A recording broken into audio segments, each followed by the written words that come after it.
ఏ ప్రభుత్వం కూడా ఇంత బలంగా ఎప్పుడు పూనుకోలేదు, చేసిన దాఖలాలు కూడా లేవు.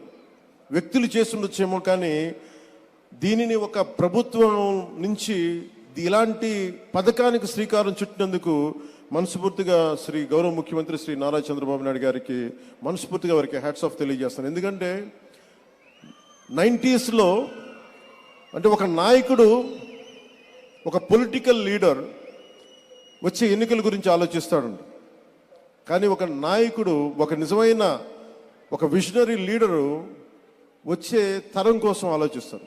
అలాంటి వచ్చే తరం కోసం ఆలోచించగలిగే నాయకులే కాబట్టి ఈ రోజున గౌరవ ముఖ్యమంత్రి శ్రీ నారా చంద్రబాబు నాయుడు గారి వెంట మేమందరం ఎందుకున్నామంటే ఒక తరం కోసం ఆలోచించగలిగే వ్యక్తి.